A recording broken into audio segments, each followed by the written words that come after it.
Como verán, cada vez estamos más cercanos a diferentes áreas y subespecialidades que competen en la integralidad del paciente hematológico, y cardiología desde hace un tiempo cumple un papel fundamental en disminuir la morbilidad que nosotros inducimos por los tratamientos en diferentes neoplasias hematológicas. Hoy vamos a hablar sobre específicamente las enfermedades linfoproliferativas y la potencial cardiotoxicidad generada por los tratamientos que han evolucionado, si es cierto, a la par de mejoría en ciertos aspectos en cuanto a la supervivencia, pero pues también ha traído retos en diferentes aspectos.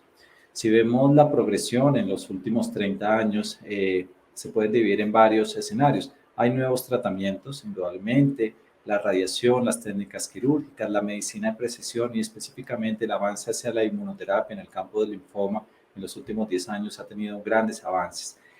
Aunque hemos logrado mayores desenlaces en supervivencia, con mejor supervivencia libre de progresión y aún supervivencia global, también la potencial toxicidad en un órgano como el corazón es un problema que nos ha traído en estos grandes supervivientes.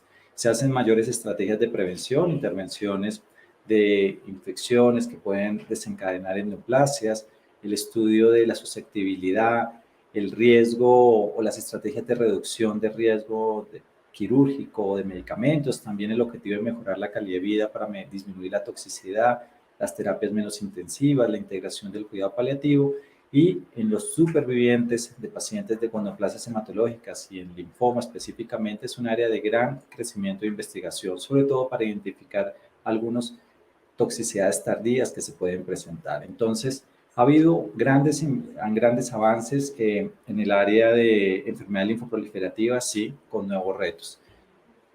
¿Ha disminuido la mortalidad? Sí. Hay mayores casos de neoplasias diagnosticadas, esto no solo en Estados Unidos, sino a nivel mundial por la inversión de la pirámide poblacional, porque son pacientes mayores donde las neoplasias pueden ser más frecuentes, pero hay una variable que persiste aún, aunque tenemos mejores resultados.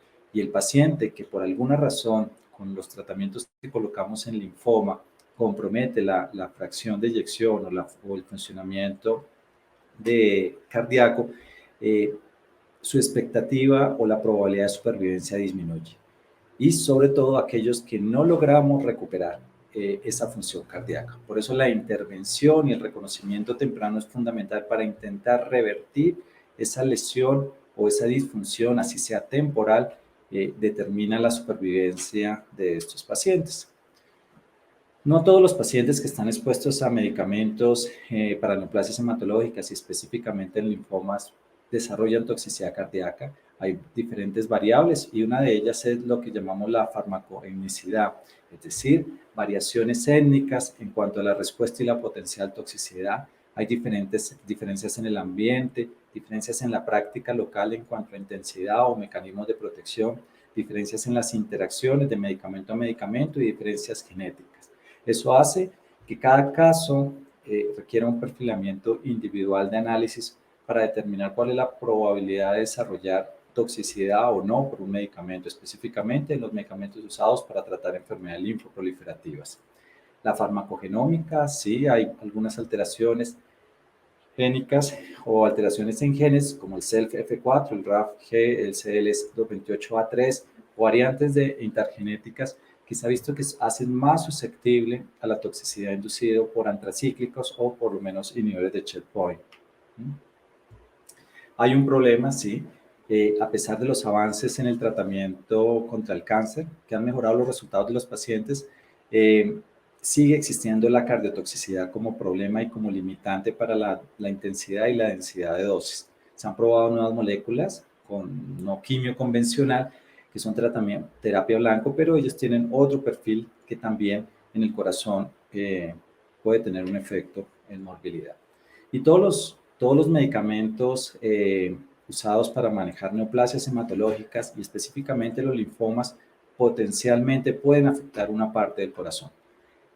Acá lo ven desde la enfermedad valvular, clásicamente las antracíclicos, la radiación, alteraciones de la conducción como radiación, antracíclicos, agentes alquilantes, inhibidores de checkpoint, inhibidores de tirosinquinasa, antimetabolitos, las cardiomiopatías asociadas a antracíclicos, tratamientos anquilantes, antimetabolitos, los anticuerpos anti-HER2, inhibidores de tirosina quinasa o inhibidores de checkpoint, la miocarditis clásica de los agentes alquilantes o antracíclicos, trombosis como agentes alquilantes, los inhibidores de proteasoma o inmunomoduladores, los antimitóticos, inhibidores de tirosina quinasa, hipertensión, agentes alquilantes, vasculitis como los inhibidores de checkpoint, vasoespasmo como agentes alquilantes, estenosis como inhibidores de tirosina quinasa, y en general cualquier parte de la estructura del corazón puede tener potencialmente una relación con un medicamento que coloquemos para manejar un paciente con linfoma. Sí, específicamente como modelo, históricamente los antracíclicos son el eje central, específicamente en los linfomas de alto grado, el linfoma B difuso de células grandes, que es el linfoma más frecuente de los linfomas no Hodgkin. Pues hay un pilar, por lo menos en los últimos 40 años, que es el antracíclico, específicamente la doxorubicina, y es el modelo donde más se ha estudiado los efectos potenciales cardiotóxicos, y es a diferentes niveles: la generación o el estrés oxidativo, la inducción de apoptosis, la mitofagia y la alteración de diferentes vías de señalización, pues llevan principalmente a el efecto cardiotóxico de estos medicamentos. Globalmente, y un elemento importante es determinar si es reversible o no reversible el medicamento, la toxicidad cardíaca una vez que colocamos un medicamento de quimioterapia en un paciente con linfoma. Una división grande son aquellos pacientes tipo 1 con dosis dependiente y reversible del medicamento, un ejemplo clásico de los antracíclicos, y tipo 2 no dosis dependiente y que puede ser reversible, entre ellos los inhibidores de tirosina quinasa, inmunomoduladores o inhibidores de proteasoma. Acá una distinción: tipo 1 la doxorubicina, tipo 2 el trastuzumab. Mecanismo: el estrés oxidativo y la generación de radicales libres. Tipo 2, un bloqueo de la señalización de los HER2. El efecto miocárdico de la doxo, que produce un daño estructural, mientras que el tipo 2, que es irreversible, produce disfunción. Los hallazgos en la biopsia, la vacuolización, desarreglos en las miofibrillas y necrosis con los antracíclicos y cambios no ultraestructurales. Un elemento importante en los antracíclicos, y específicamente la dosis, su efecto acumulativo, mientras que el trastuzumab no es acumulativo, y la reversibilidad de la lesión una vez establecida con el tipo 1, específicamente antracíclicos, irreversible específicamente o como modelo del trastuzumab. Pero no solo en las vías de señalización y en la autofagia, también los antracíclicos y muchas de estas moléculas van dirigidas contra las células progenitoras cardíacas.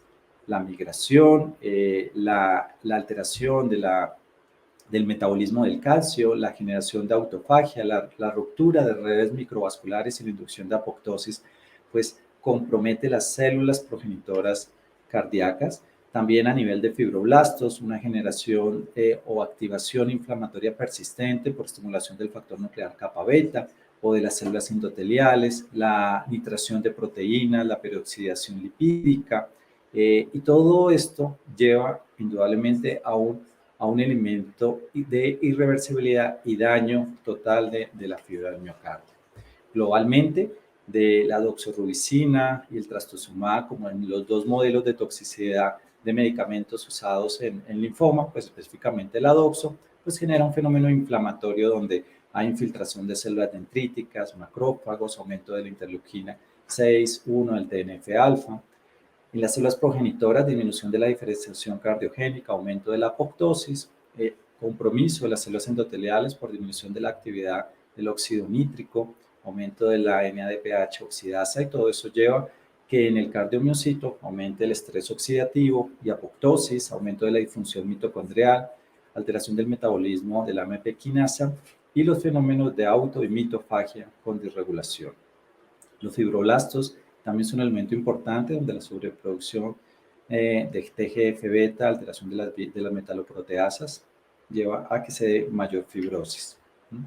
Entonces, una vez y usando los antracíclicos como modelo en linfoma, digamos como un elemento central, todo medicamento potencialmente puede producir unos efectos agudos, efectos intermedios y efectos finales. Entonces, esa interpretación del momento de la lesión en el cardiomiocito es importante correlacionarlo con la historia natural del paciente, en qué línea de tratamiento va, cuál es su estatus de respuesta. Hay dos: efectos agudos, la sobreproducción de especie reactiva, la inhibición de la topoisomerasa 2 beta, los efectos intermedios con desregulación del metabolismo del hierro, del calcio, la peroxidación lipídica, la disfunción mitocondrial y la carbonilación de proteína, lo mismo que el daño de DNA, pues lleva a la disfunción cardíaca y a falla cardíaca.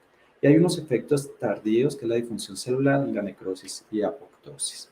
El mecanismo, la inhibición de la topoisomerasa, y en ella se basa el principio del uso del razazone como mecanismo de protección.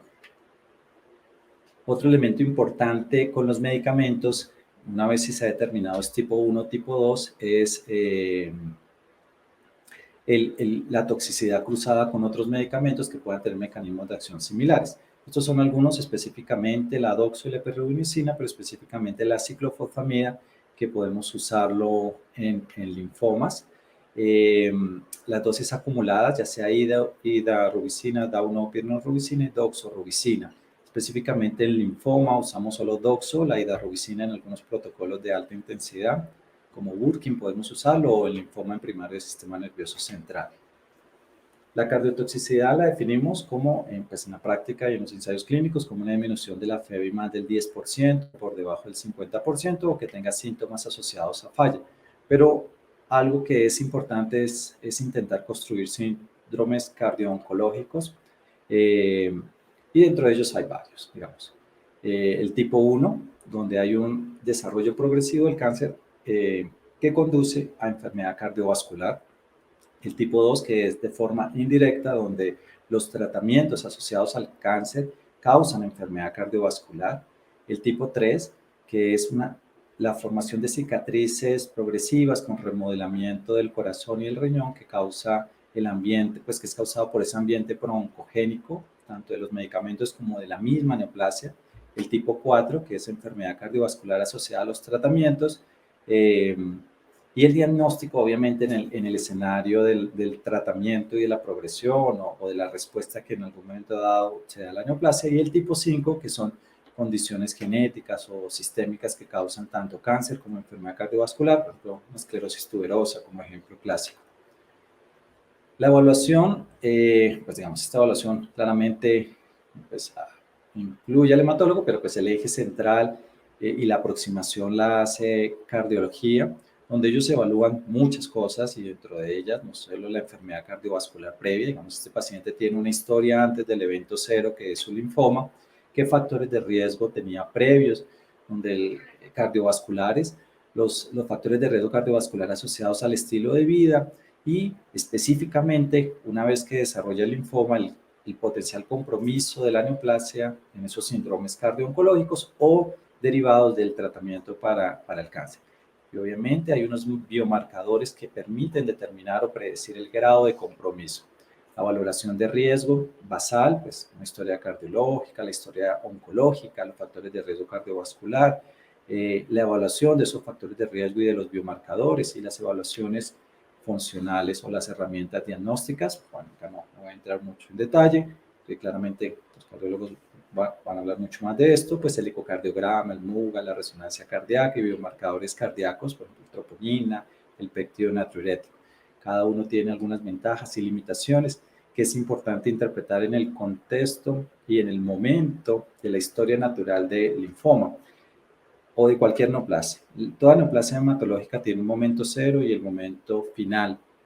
Y cada segmento, ya sea en la inducción, en primera línea, segunda línea, tercera línea, el paciente es totalmente diferente, no solo por la toxicidad que ha recibido acumulada de las quimioterapias, sino también por la misma neoplasia del paciente. Bueno, estos son los biomarcadores cardíacos, el péptido natriurético, pues obviamente cuando hay disfunción está elevado, en cardiomiopatía muerte celular elevado, troponina puede estar normal en disfunción cardíaca y está elevado en cardiomiopatía o muerte celular.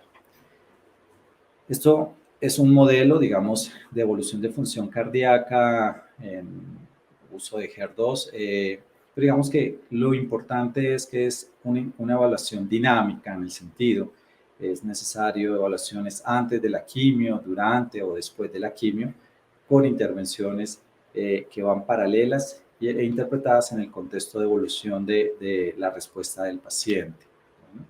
Hay otros medicamentos que se han usado en linfoma, más allá del antracíclico como modelo clásico. Entonces están los inhibidores de proteasoma usados en rescate en B difuso o en manto.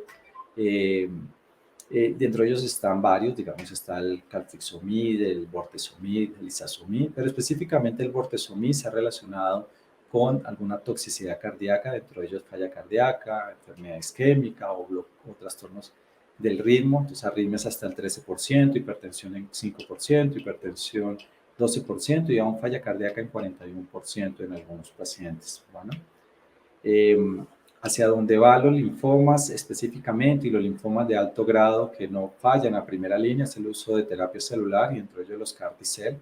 Dentro de los reportes, los dos grandes estudios de CAR-T-cell mostraban toxicidad cardiovascular en el 26 al 15% y describen de varios tipos: arritmia, fibrilación auricular, síndrome coronario, falla cardíaca hasta en un 15%, descompensación de la falla cardíaca o una nueva arritmia hasta el 12%.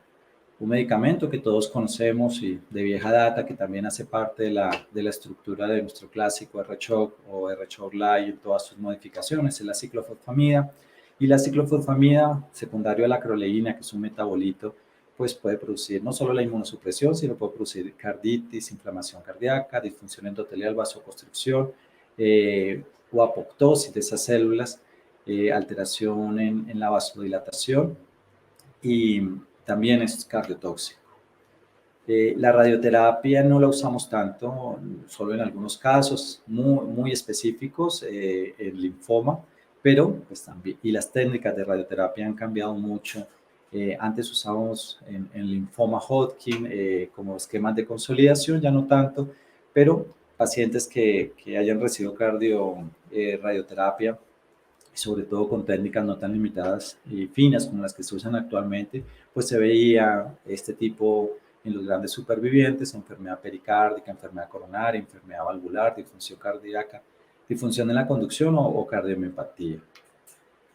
Otros medicamentos que también hacen parte, los alcaloides de la vinca, la vindecina en el protocolo para ABV del Hodgkin o la vincristina en el CHO clásico o en todas sus variedades para linfomas de bajo grado, pues también produce esa alteración o esa estabilización de los microtúbulos y se ha relacionado con cardiotoxicidad en arritmias, infarto, isquemia miocárdica o falla cardíaca.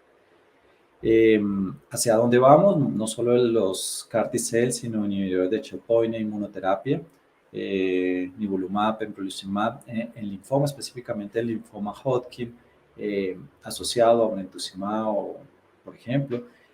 Se ha relacionado hasta 4.2 por relaciones como eventos cardíacos, los anti-CLA4, 20% de eventos cardíacos, 69 en los anti-PD-1, 69 y PDL1, 10%. Dentro de todos los eventos adversos relacionados con sustrato autoinmune, que es inmune 1.3%, 50% miocarditis y aún 24% de ese escenario, muerte. La monoterapia y el uso dual pues aumenta la probabilidad. ¿Vale? ¿Cuál es el tratamiento médico? Pues primero llamar a un cardiólogo y a un cardiólogo que tenga conocimiento no solo en estas terapias, sino que pueda entender en qué fase del tratamiento estamos, cuáles son los objetivos terapéuticos, si estamos en un nuevo diagnóstico, un diagnóstico de recaída, si estamos en el escenario de una terapia celular, en un post-trasplante. Digamos, como les dije, cada momento del tratamiento de un paciente con linfoma es un poco diferente. Esa evaluación que ellos hacen del riesgo antes de iniciar la quimioterapia, el seguimiento, la intervención en modificar estilos de vida también es fundamental, porque, pues, digamos, la obesidad y la lipidemia, el sedentarismo, el tabaquismo, pues en el escenario de este tipo de medicamentos, pues se van a potenciar o acelerar la enfermedad cardiovascular. También, si no hay otra alternativa para usar antracíclicos, pues calcular la dosis acumulada o usar estrategias de prevención o de cardioprotección. El de Rasosano pues es una opción.